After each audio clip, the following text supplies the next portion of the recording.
आज का टॉपिक हमारा जो है विद्युत द्विध्रुव है। आज विद्युत द्विध्रुव पढ़ने जा रहे हैं। जरा देखते हैं विद्युत द्विध्रुव क्या कहता है। विद्युत द्विध्रुव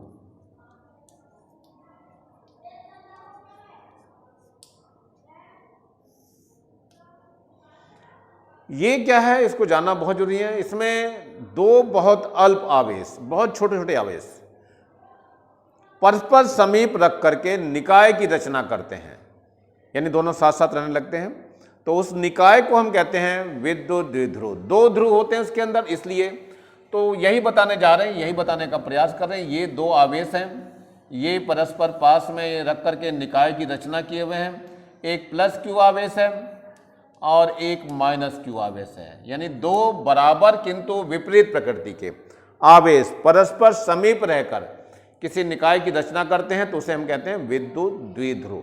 अब विद्युत द्विध्रुव है, ये प्लस माइनस, प्लस का चार्ज क्यू हो गया, इधर माइनस का क्यू चार्ज हो गया। इनके बीच की जो दूरी है वो 2L ले लेते हैं, इनके बीच की दूरी 2L ले लेते हैं। अब बच्चे पूछते हैं ऐसा होता है क्यों है, क्या है भाई, ऐसा कहीं का हमें दिखता तो है नहीं, आप लोग बता देते हैं बस दो आवेश हो गए और ये ऐसा कुछ होता है। तो थोड़ा इसको जानने के लिए हम केमिस्ट्री की तरफ बढ़ते हैं, थोड़ा केमिस्ट्री में क्या होता है। तो हम ये बात करते हैं कि ये एक हाइड्रोजन है और एक ये क्लोरीन है। हाइड्रोजन के पास केवल एक ही इलेक्ट्रॉन होता है और वो ये दिखा दिया हमने, एक इलेक्ट्रॉन। और क्लोरीन के पास 7 इलेक्ट्रॉन होते हैं बाहरी कोश में, ये 7 इलेक्ट्रॉन हो गया। और 7 इलेक्ट्रॉन होने के बाद जो है साझा कर लेते हैं। साझा करना तो अच्छा लगता है भाई सबको, और ये साझा करके क्या करते हैं, विद्युत ये आपका सहसंयोजक बंध बना लेते हैं, यानी हाइड्रोजन और क्लोरीन के बीच में क्या बन गया, सहसंयोजक बंध।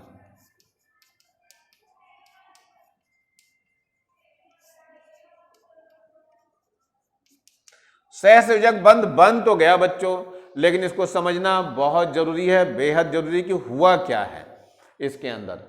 ये चूंकि रिच फैमिली से है, बहुत अमीर घराने से है, क्योंकि 17 है इसके पास इलेक्ट्रॉन। ये हाइड्रोजन बेचारा बहुत गरीब फैमिली से, एक ही इलेक्ट्रॉन इसके पास है। होता यह है कि जब इलेक्ट्रॉन का ये साझा करता है तो ये क्लोरीन जो है, चूंकि बहुत रिच होने की वजह से इस इलेक्ट्रॉन के पेयर को, जो साझे वाला पेयर है, इसको अपनी ओर खींच लेती है। क्योंकि ज्यादा इलेक्ट्रॉन है इसके पास, तो ये अपनी ओर इसको खींच लेती है। खींच लेने से क्या होता है, इसके ऊपर ये जो H और Cl जो बना है, ये आपका बना था बॉन्डिंग, इसमें स्लाइटली पॉजिटिव चार्ज आता है और ये इस पे स्लाइटली नेगेटिव चार्ज आता है, और ये द्विध्रुव का कार्य करने लगते हैं। यानी ये दो ध्रुव बन जाता है, जिससे कि सिस्टम जुड़ा रहता है, दिखाई देता है आपको। और इस तरह से HCl जो बन जाता है, HCl में एक सिरा धनात्मक हो जाता है H वाला, और Cl वाला ऋणात्मक हो जाता है, जिसकी वजह से क्या होता है कि ये विद्युत द्विध्रुव का काम करने लगता है। ये तो मैंने उदाहरण दिया आपको HCl में। HCl में कैसे द्विध्रुव बना है, H2O में भी होता है। H2O में बच्चों कैसे होता है उसको भी जान लेते हैं जरा हम लोग। H2O देखते हैं, जल जिसको कहते हैं हम, जल H2O, जल या वाटर जो भी बोलते हैं। इसकी जो बॉन्डिंग बनती है वो वास्तव में बच्चों ऐसा बनता है, ये H हो गया, और जो शेयरिंग करता है ऑक्सीजन, और यहाँ पर भी H होता है। शेयरिंग जब करिए, इसके पास 6 इलेक्ट्रॉन होते हैं, तो 1 2 3 4 5 यहाँ पे और छठा यहाँ पे, लेकिन एक यहाँ पे हाइड्रोजन का हो गया और एक यहाँ पे हाइड्रोजन का हो गया। तो ये वास्तव में ये आपका सहसंयोजक बंध बना लेता है आराम से, ये बन गया आपका। तो यहाँ पे ध्यान से देखो बच्चों, 2 लोन पेयर बचा हुआ है यहाँ पे, इसके पास 2 लोन पेयर इलेक्ट्रॉन के पास बचे हुए हैं। अब यहाँ पर विस्पर थ्योरी काम कर जाती है। विस्पर थ्योरी क्या करती है कि ये जो है बॉन्ड बन रहा है आपका, रियल में ये H बना और ये O बना और ये H बना, और इसके पास 2 लोन पेयर बचे हुए हैं। तो ये तो मोर इलेक्ट्रोनेगेटिव ग्रुप है, तो इलेक्ट्रॉन के पेयर को अपनी ओर खींच लेगी, और खींचते ही इस पे क्या हो जाएगा, स्लाइटली यहाँ पे पॉजिटिव चार्ज आ जाएगा, यहाँ पर भी पॉजिटिव चार्ज आ जाएगा, और यहाँ पर स्लाइटली नेगेटिव चार्ज आ जाएगा इसके ऊपर। लेकिन जो बात मेन है वो विस्पर थ्योरी द्वारा क्लियर होगी कि ये वास्तव में इधर, ये इधर, बीच में ऐसे कैसे हो जाएगा। तो इसमें जो दूसरी कहानी है वो यहाँ पर है, यहाँ पर जो इलेक्ट्रॉन पेयर है, इलेक्ट्रॉन पेयर के बीच में फोर्स ऑफ रिपल्सन बहुत ज़्यादा होता है। लोन पेयर के बीच में, लोन पेयर ध्यान रखना, लोन पेयर और लोन पेयर ये जो होता है इसके बीच में अट्रैक्शन नहीं, रिपल्सन फोर्स सबसे ज़्यादा होती है। उसके बाद होती है लोन पेयर और बॉन्ड पेयर, और सबसे कम जो होती है वो बॉन्ड पेयर में होती है। बॉन्ड पेयर में होती है जाकर के। लोन पेयर इलेक्ट्रॉन युग्म जो है, इलेक्ट्रॉन युग्मों के बीच में प्रतिकर्षण बल सबसे अधिक होता है, और ये जो बॉन्ड है इनके बीच में प्रतिकर्षण बल सबसे कम होता है। तो होता क्या है, ये दोनों लोन पेयर मिलकर के इसको धक्का दे देते हैं नीचे की तरफ, और ये वी शेप बना लेता है। वी शेप कुछ ऐसी बन जाती है, ये एच हो जाता है और यहाँ पे एच हो जाता है, और ये जो लोन पेयर थे वो यहाँ आ जाते हैं। अब वो दिखाते हैं कि ये अपने प्रतिकर्षण बल का प्रभाव दिखा रहे हैं, तो ये कुछ एंगल बन जाता है। लेकिन हमें यहाँ पे क्या बताना है, इस पे चूंकि प्लस का चार्ज था, इस पे भी प्लस का चार्ज था और इस पे माइनस का चार्ज था, तो ये एक जैसा दिखाई देना चालू हो जाता है। मतलब अब ये ऐसा काम करना चालू कर देता है। इधर तो हाइड्रोजन हो गया, यानी ये प्लस का चार्ज हो गया क्यू हाइड्रोजन वाला, और इधर जो है ऑक्सीजन वाला है, ये माइनस का चार्ज हो जाता है, माइनस का क्यू, और द्विध्रुव का ये निर्माण कर लेता है। अब द्विध्रुव आघूर्ण की बात आती है बच्चों, यहां तक तो समझ में आ गया सबको। द्विध्रुव आघूर्ण की भी बात समझ लो क्या होता है। द्विध्रुव आघूर्ण की हम बात कर रहे थे, तो देखिए कैसे होगा द्विध्रुव आघूर्ण। द्विध्रुव आघूर्ण के लिए क्या बताया गया है,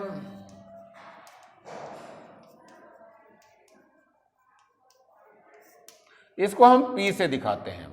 ये होता क्या है, इसका मतलब इन दोनों में से एक आवेश होता है, आवेश और गुणा दोनों आवेशों के बीच की दूरी, दोनों आवेशों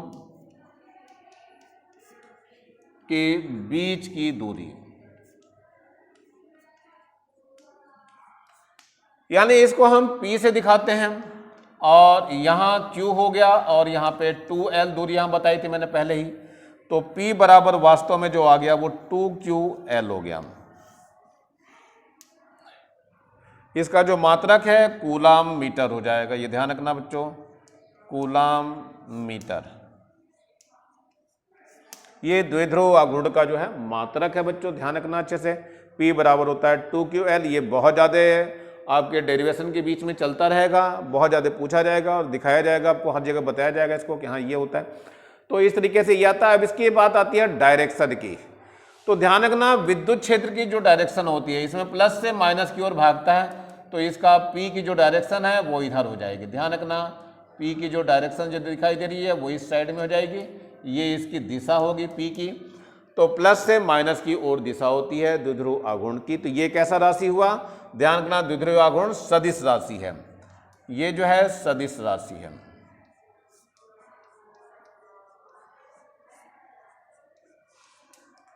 यहां लिख दूं P एक सदिश राशि है और इसका जो मात्रक है वो कूलाम मीटर है। मैंने बताया भौतिक विज्ञान में मात्रकों का बहुत महत्व है। यदि मात्रक आप नहीं लिखेंगे तो आपके मार्क्स जरूर काटने की कोशिश की जाएगी।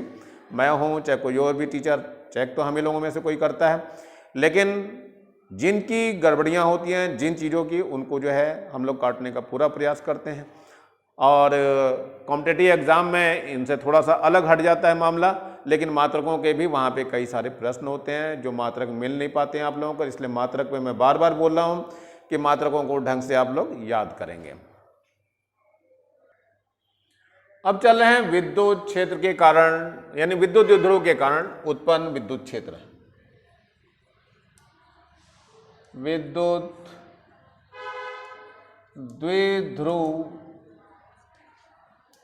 के कारण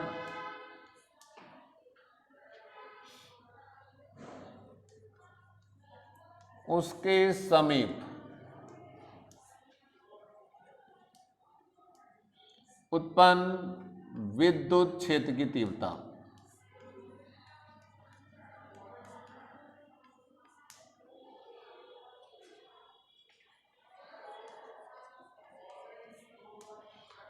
अब ये बच्चों दो तरह से होती है। कैसी होती है, एक तो पहला तो होता है अक्षीय स्थिति में,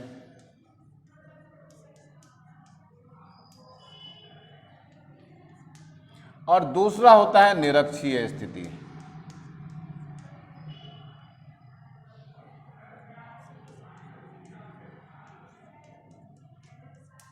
अक्षीय स्थिति या निरक्षीय स्थिति होती है।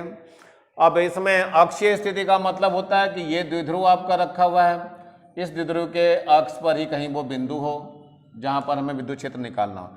निरक्षीय स्थिति का मतलब होता है ये विद्युत द्विध्रुव है आपका, और निरक्षीय अक्ष का मतलब इसके ठीक लंबवत यहाँ पर भी कोई बिंदु P है। ये माइनस का Q और ये प्लस Q हो गया, और ऐसे यहाँ पे माइनस का Q और ये प्लस का Q हो गया। तो ये बिंदु P है, ये निरक्षीय स्थिति है, और ये अक्षीय स्थिति। ध्यान रखना बच्चों, इसको हम अक्षीय स्थिति बोलते हैं, और ये जो है निरक्षीय स्थिति है।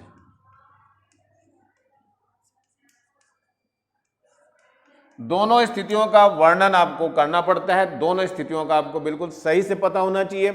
अक्षीय स्थिति का मतलब उसका अक्ष पर होगा, और निरक्षीय स्थिति का मतलब ठीक लंबवत जाने वाली रेखा बिल्कुल मध्य से जो होकर जाती है उस पर किसी एक बिंदु पर होगा। तो मैं पहले टॉपिक लेना चाहूंगा, वो अक्षीय स्थिति वाला ये लूंगा, आपका पहले वाला टॉपिक लूंगा, जो अक्षीय स्थिति के कारण जो है विद्युत द्विध्रुव के द्वारा उत्पन्न विद्युत क्षेत्र की तीव्रता के लिए जो सूत्र लगाना है वो बताना है मुझे। अब ये हम अक्षीय स्थिति वाली लेके चल रहे हैं, तो बच्चों ध्यान रखना, अक्षीय स्थिति वाली बात लेके चलना। चलो मैं इसका डायग्राम बना के दिखा रहा हूँ। ये आपका एक विद्युत द्विध्रुव है, माना है एक विद्युत द्विध्रुव ऐसे माध्यम में रखा है जिसका परावैद्युतांक K है। तो यहाँ पर हमने रख लिया है, ये माइनस का Q है और ये आपका प्लस का Q है, और इसके बीच की दूरी 2L है। तो 2L हमने ये बीच में O ले लिया है, तो 2L का मतलब L इधर हो जाएगा और ये वाला L इधर हो जाएगा। ध्यान रखना, ये 2L हो गया है। यहाँ सेंटर से जो लेंगे वो दूरी R चलेगी, ये R लिया। R दूरी पर स्थित कोई बिंदु P है जहाँ हमें विद्युत क्षेत्र की तीव्रता ज्ञात करनी है। यानी ये माइनस Q हो गया, प्लस Q द्विध्रुव हो गया आपका, जिसकी लंबाई 2L हो गई। इसके सेंटर से R दूरी पर एक बिंदु P है जहाँ विद्युत क्षेत्र की तीव्रता ज्ञात करनी है। तो हम पहले यहाँ जो दूरी है उनकी बात कर लेते हैं। यहाँ से लेकर के यहाँ तक की दूरी R है, लेकिन ये दूरी आपकी L है। तो ये दूरी कितनी बच गई? ये बच जाएगी R माइनस L हो जाएगी दूरी। और इसके कारण चूंकि प्लस का है तो दूर भागेगी इससे, तो विद्युत क्षेत्र की तीव्रता E1 होगी, जिसको हम इधर दिखाएंगे ये। अब ये जो दूरी है, यहाँ से दूरी आपकी कितनी हो जाएगी? ये R प्लस L हो जाएगी, क्योंकि ये L इसमें जुड़ जाएगा इस R में। तो ये जो दूरी हो गई यहाँ तक की वो R प्लस L हो जाएगी। लेकिन विद्युत क्षेत्र की तीव्रता की जो डायरेक्शन है वो आप इधर हो जाएगी, वो हमारी E2 हो जाएगी। चलिए इन्हीं दोनों के बारे में हम बात कर लेते हैं, कैसे हो रही है और क्या लिखना है इसके आगे। तो हम लेते हैं जरा विद्युत क्षेत्र की तीव्रता प्लस Q आवेश के कारण। तो पहला ले रहे हैं हम विद्युत क्षेत्र की तीव्रता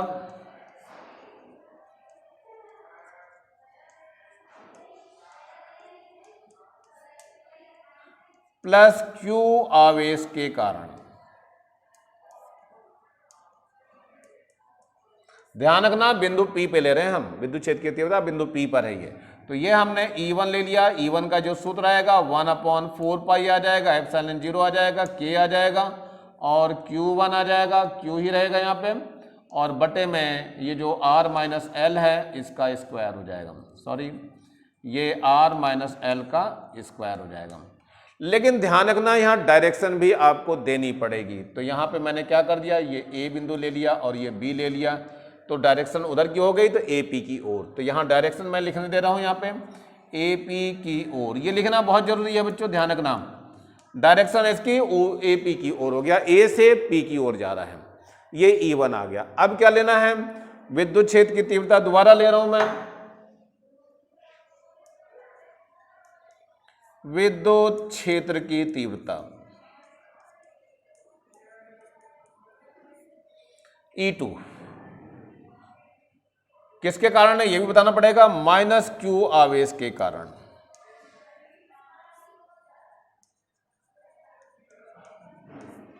ये मैं E2 लेके दिखा रहा हूं, कितनी हो जाएगी? ये 1/4 पाई हो जाएगा, एप्सिलॉन 0 K हो जाएगा, और Q बटे ये अब की दूरी जो है R प्लस L हो जाएगी, क्योंकि यहां से दूरी जो है यहां तक की R प्लस L दिखाई दे रही है यहाँ पे आपको।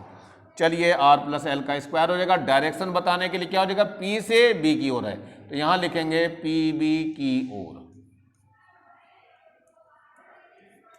इसका मतलब ये हो गया कि बिंदु P पे अब हमें परिणामी तीव्रता निकालनी पड़ेगी। तो E का 1 का मान ज्यादा है और E2 का मान चूंकि कम है तो E1 माइनस E2 परिणामी विद्युत क्षेत्र की तीव्रता हो जाएगी।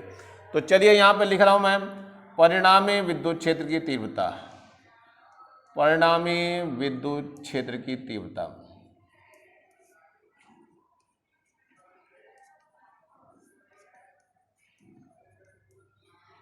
ये E से दिखा रहा हूं मैं और E बराबर हो जाएगा E1 माइनस का E2 हो जाएगा। चूंकि दोनों विपरीत दिशा में हैं तो दोनों मान हम रखना चाह रहे हैं। तो चलिए देखते हैं। E1 का मान जो था कितना था, 1/4 पाई था, एप्सिलॉन 0 K था और हमने माध्यम जो है ऐसा रखा है जिसका परावर्तन K है, पहले ही मान लिया हमने। तो यहाँ Q बटे कितना हो जाएगा, ये हो जाएगा R माइनस एल का स्क्वायर हो गया और माइनस यहाँ 1/4 पाई एप्सिलॉन 0 K और Q अपॉन कितना हो जाएगा, R प्लस एल का स्क्वायर हो जाएगा। चूंकि नीचे बड़ा है तो कम हो जाएगा, छोटा हो जाएगा, यहाँ नीचे कम है तो बड़ा हो जाएगा पूरा। ऐसा कुछ पता रखना चाहिए आप लोगों को, उससे भी आप अनुमान।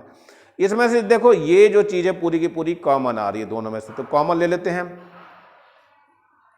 तो E बराबर हो जाएगा 1/4 पाई एप्सिलॉन 0 K। जो बच गया Q भी कॉमन ले लीजिए बच्चों, ज़्यादा बढ़िया रहेगा। क्या बच गया, 1/R माइनस एल का होल स्क्वायर बच गया और माइनस 1/R प्लस एल का होल स्क्वायर बच गया। ऐसा कुछ बच गया है। अब इसको मेन है हल करना। हल आप लोग अपने आप भी कर सकते हैं, लेकिन फिर भी मैं इसको हल करके दिखाता हूं कि ये हल करके कैसे होता है ये, लेकिन इसके लिए पहले मुझे ये मिटाना पड़ेगा, नीचे वाला छोड़ करके मैं चलूंगा आगे। चलिए ठीक है, आगे देखते हैं, बढ़ते हैं थोड़ा इसके। चलिए यहां पर एलसीएम लेना पड़ेगा, इन दोनों का एलसीएम ले लेते हैं, लघुत्तम यानी कि। तो कितना आ जाएगा देखते हैं। यहाँ E बराबर लिख रहा हूं मैं, तो ये आ जाएगा Q अपॉन कितना है, 4 पाई एप्सिलॉन 0 K है। इसका एलसीएम मैंने लेने के लिए कहा तो क्या आएगा, देखो यहाँ लिख करके दिखा रहा हूं मैं। ये आ जाएगा R माइनस एल का स्क्वायर हो जाएगा और R प्लस एल का स्क्वायर हो जाएगा। ये वाली चीज जो है यहाँ पहुंच जाएगी और ये यहाँ पहुंच जाएगी। तो चलो देखते हैं इसको खोल करके। तो ये हो जाएगा R प्लस एल का स्क्वायर हो जाएगा और माइनस R माइनस एल का स्क्वायर हो जाएगा। इतना कुछ आ जाएगा। अब इसको हल करना है, हल करने में आपको देखना है क्या कुछ होगा। तो सबसे पहले या तो a प्लस बी का होल स्क्वायर खोल दीजिए, यहाँ a माइनस बी का होल स्क्वायर खोल दीजिए, तब भी चल जाएगा। या पूरा a square minus B square के फॉर्मूले में a प्लस बी और a माइनस बी की तरफ से खोल दीजिए। ये दोनों मैं एक ही ब्रैकेट में ले लूंगा, स्क्वायर को बाहर कर दूंगा। तो चलिए देखते हैं इसको आगे करके कि क्या करना है इसके अंदर। चलिए इसका एलसीएम देते हैं लेकर के, क्या बनता है इसका। तो देखते हैं, ये हो जाएगा आपका Q upon 4 pi epsilon 0 K। देखिए मैंने कहा इसको a square minus B square कर लूंगा, फॉर्मूला a प्लस बी और a माइनस बी हो जाएगा। तो ये हो जाएगा एक ब्रैकेट में r plus L plus r minus L हो जाएगा। a प्लस बी कर दिया और a माइनस बी में r प्लस एल हो जाएगा, माइनस का r और प्लस का l हो जाएगा। यहाँ मैंने कहा था इनको मैं एक ब्रैकेट में रखूंगा। अब ये तो r माइनस एल है और यहाँ r प्लस एल है और इसका स्क्वायर कर दिया यहाँ पे, और यहाँ पर ये ब्रैकेट आपका क्लोज कर दिया गया है। मेरे ख्याल से यहाँ तक समझ में आ गया होगा आपके। यहाँ पे देखो L से L कट जाएगा और इस जगह पे R से R कट जाएगा। ये फिर से a प्लस बी और a माइनस बी वाला फार्मूला बन गया, यानी a square minus B square का फार्मूला बन गया है। तो चलिए देखिए क्या ऊपर बचता है। ऊपर बचा आपका Q बटे में 4 पाई एप्सिलॉन 0 K बचा। यहाँ से 2R बच जाएगा तो लिख लेते हैं यहाँ 2R, और यहाँ से 2L बच जाएगा तो 2L भी लिख दीजिए, और नीचे जो बचा है वो R square minus L square हो गया है और इसका भी स्क्वायर चल रहा है। तो चलिए ये यहाँ तक आ चुका है आपका। अब यहाँ पे बहुत सारी बातें आएंगी, वो बातें आपको अच्छे से क्लियर करनी पड़ेगी। पहली बात मैं यहाँ देना चाहूँगा इसको कि यहाँ 1/4 पाई एप्सिलॉन 0 K है यहाँ पे, और यहाँ पे क्या है, एक तो 2R है और दूसरा जो है इसको इसके साथ ले लीजिए तो 2QL हो जाएगा। और बटे में क्या हो गया, R square minus L square हो गया है, इसका होल स्क्वायर है। लेकिन बच्चों यहाँ पर एक बात बहुत ज़्यादा आती है कि ये जो मान दिखाई दे रहा है, ये छोटा सा एल, इसका मान इस आर की तुलना में बहुत छोटा होता है, यानी ये मिलीमीटर से भी कम का होता है आपका, और ये जो दूरी होती है सेंटीमीटर में लगभग आ जाती है। तो ये इतना डिफरेंस होने की वजह से हम इसको नगण्य मान सकते हैं, यानी आर की तुलना में, एल की तुलना में जो करेंगे आर से तो वो नगण्य हो जाएगी, यानी एल का मान जो है आर की तुलना में नगण्य होगा। तो वही यहाँ पर लिखना है, क्या लिखना है, R is very less than, यहाँ ये वेरी लेस देन का चिन्ह है, अतः आर को छोड़ सकते हैं हम।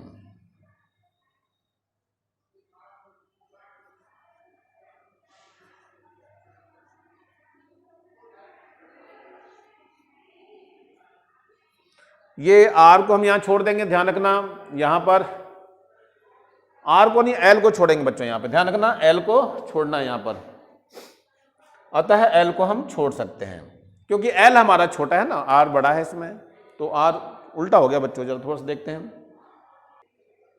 ये यहां पर एल का मान सब छोटा है आर की तुलना में, तो ध्यान रखना हम एल को छोड़ेंगे, अतः एल को छोड़ सकते हैं।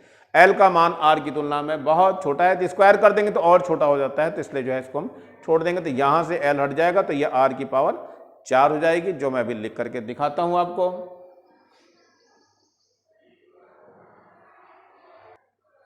यहां एक और चीज याद रखना, क्योंकि P बराबर 2QL भी है, तो यहां पर जो है हम 2QL रख देंगे और यहां आर स्क्वायर रहेगा और पावर ये रहेगी, तो आर की पावर 4 हो जाएगी, यानी E का जो सूत्र आ जाएगा वो 1/4 पाई एप्सिलॉन 0 K आ जाएगा, और यहाँ पर 2R है तो 2R रहने दीजिए, और यहाँ पर आपका P आ गया है, और बटे में कितना आ गया, R की पावर 4, चूंकि L स्क्वायर छूट जाएगा, यहाँ स्क्वायर कर लो तो ज़्यादा बढ़िया रहेगा।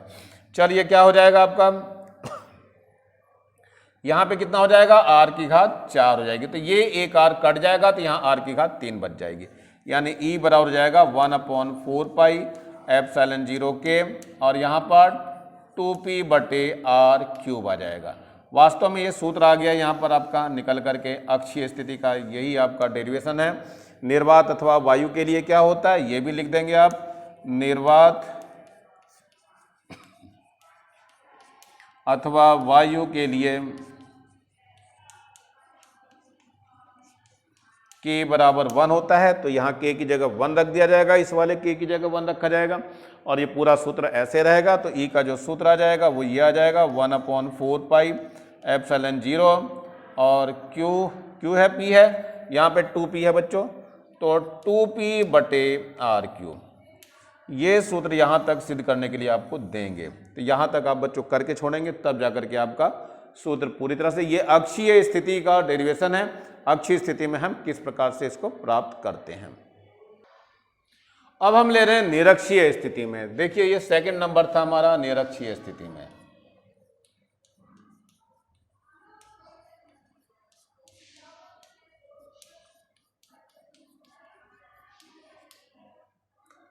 तो चलिए निरक्षीय स्थिति का भी चित्र बना लेते हैं।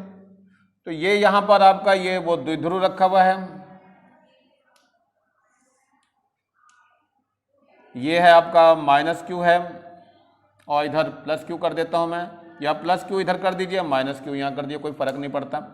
ये बिंदु O हो गया, इनके बीच की दूरी L मैंने बताई, ये वाली दूरी L हो गई, ये वाली दूरी L हो गई, ये बिंदु A हो गया, और ये वाला बिंदु B हो गया है, या ऊपर लिख लीजिए, यहाँ पर A लिख दीजिए, ज़्यादा बेटर रहेगा, यहाँ B हो गया। अब इससे R दूरी पर यह बिंदु P है, जहाँ हमें विद्युत क्षेत्र की तीव्रता ज्ञात करनी है, ये दूरी R है यहाँ से, तो इसको लेकर के चलना है। अब इसमें बहुत ध्यान से समझना, बहुत काम की चीज़ें हैं।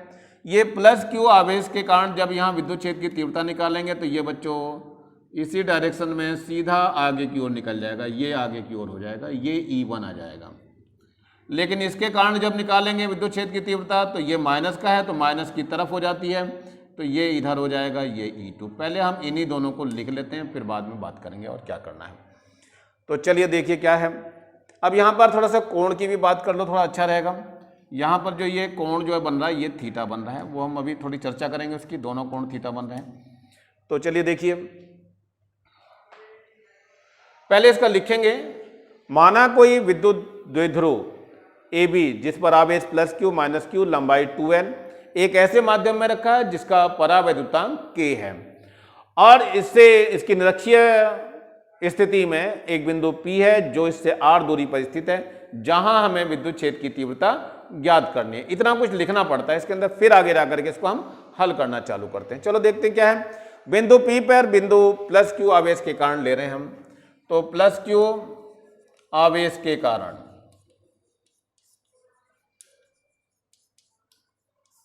बिंदु P पर विद्युत क्षेत्र की तीव्रता,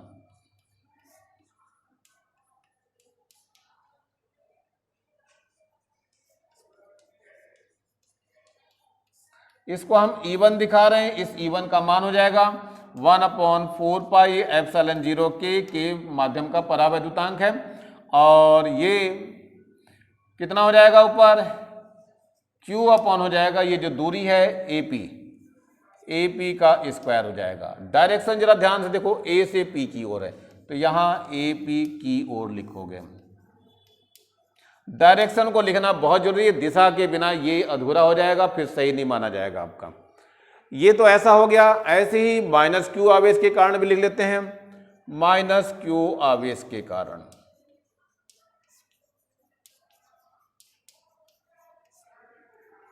बिंदु P पर विद्युत क्षेत्र की तीव्रता,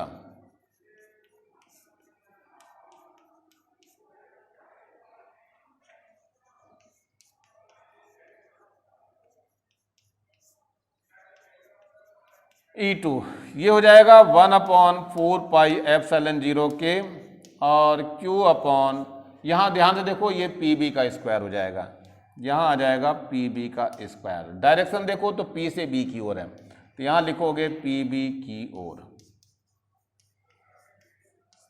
ये डायरेक्शन लिखनी बहुत जरूरी है, इसको ब्रैकेट में लिख दो, ज़्यादा बढ़िया रहेगा, जिससे डायरेक्शन को शो करके बताता रहेगा। अब बच्चों सारी चीज़ यहाँ समझने वाली रह गई है, यहाँ पे बहुत ध्यान से समझेंगे।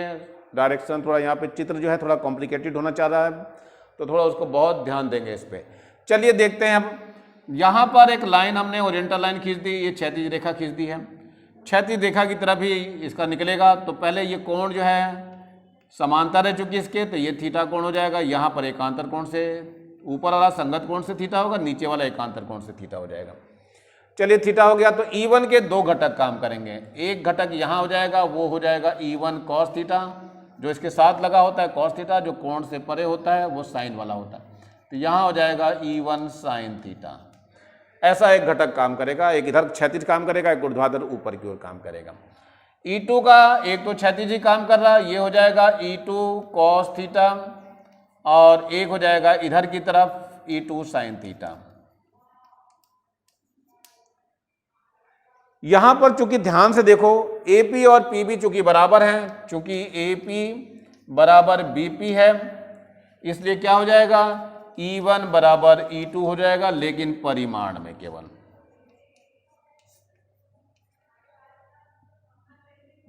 तो ये परिमाण में जब बराबर हो जाएगा, इसका मतलब क्या हो गया, ये वाला कंपोनेंट और ये वाले कंपोनेंट परस्पर बराबर और विपरीत होंगे, इसलिए एक दूसरे के प्रभाव को निरस्त कर देंगे। ध्यान रखना, ये वाले दोनों परस्पर बराबर और विपरीत दिशा में होंगे, इसलिए एक दूसरे के प्रभाव को ये निरस्त कर देंगे। जो परिणामी विद्युत क्षेत्र की तीव्रता आएगी केवल क्षैतिज घटकों के कारण होगी, जो कि E1 cos थीटा है और E2 cos थीटा। तो परिणामी विद्युत क्षेत्र की तीव्रता जो हम E निकालने जा रहे हैं वो इन्हीं दोनों के योग से प्राप्त होगी। यानी E जो है परिणामी विद्युत क्षेत्र की तीव्रता लिखेंगे यहाँ पे, परिणामी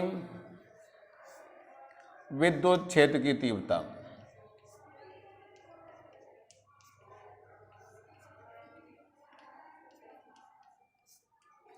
E जो लेंगे वो हो जाएगा E1 cos थीटा और प्लस का E2 cos थीटा। यहां बात आती है cos थीटा का मान निकालने के लिए, तो cos थीटा भी निकाल सकते हैं बच्चों। यहां से cos थीटा में ये तो आधार हो जाएगा और बटे में कर्ण ये हो जाएगा आपका, तो आधार बटे कर्ण या आधार बटे जो चल रहा है, तो आधार कितना हो गया इसका L है यहाँ पे लंबाई, ये हमने जो लंबाई ली है वो L है बच्चों, ध्यान रखना।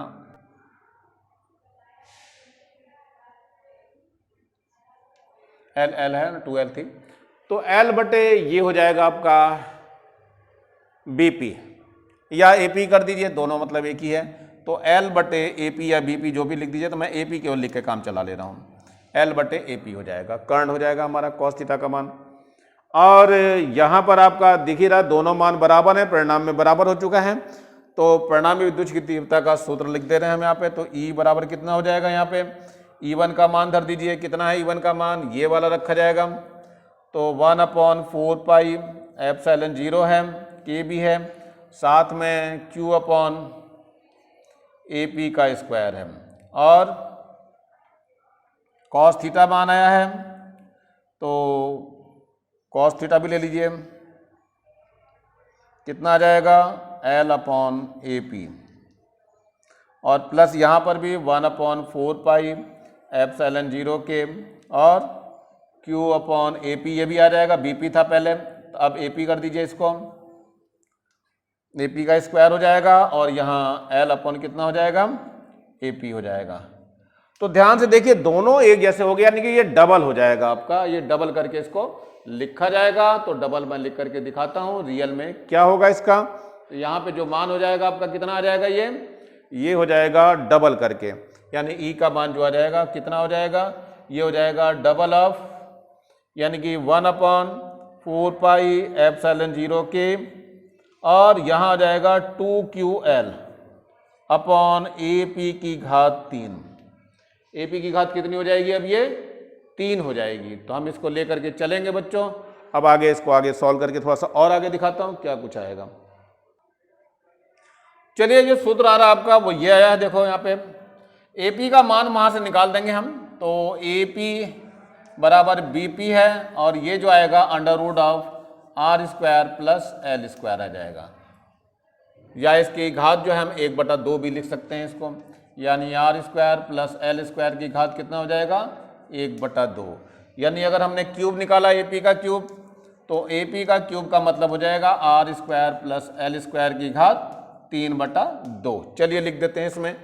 तो E का जो मान आ जाएगा वो कितना आ जाएगा, 1/4 पाई हो गया, एप्सिलॉन 0 K आ गया, और 2QL आपको पता है P बराबर 2QL होता है, ये मैंने शुरू में ही बताया था आपको। तो ये मान यहाँ पे रख देते हैं।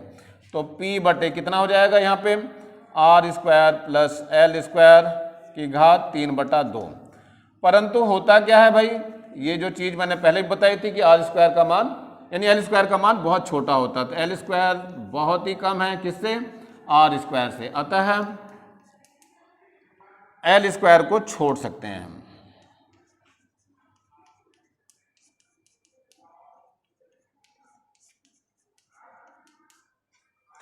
तो चलो छोड़ देंगे। तो ये कितना बच जाएगा, E का जो सूत्र आ जाएगा 1/4 पाई आ गया, एप्सिलॉन 0 K आ गया, और यहाँ P हो गया, और R की घात कितना बच गया, 2, और यहाँ पावर 3/2 है, 2 से 2 कट जाएगा, तो R की घात 3 बच जाएगा। तो चलो देखते हैं इसके आगे, R की घात 3 लिख करके।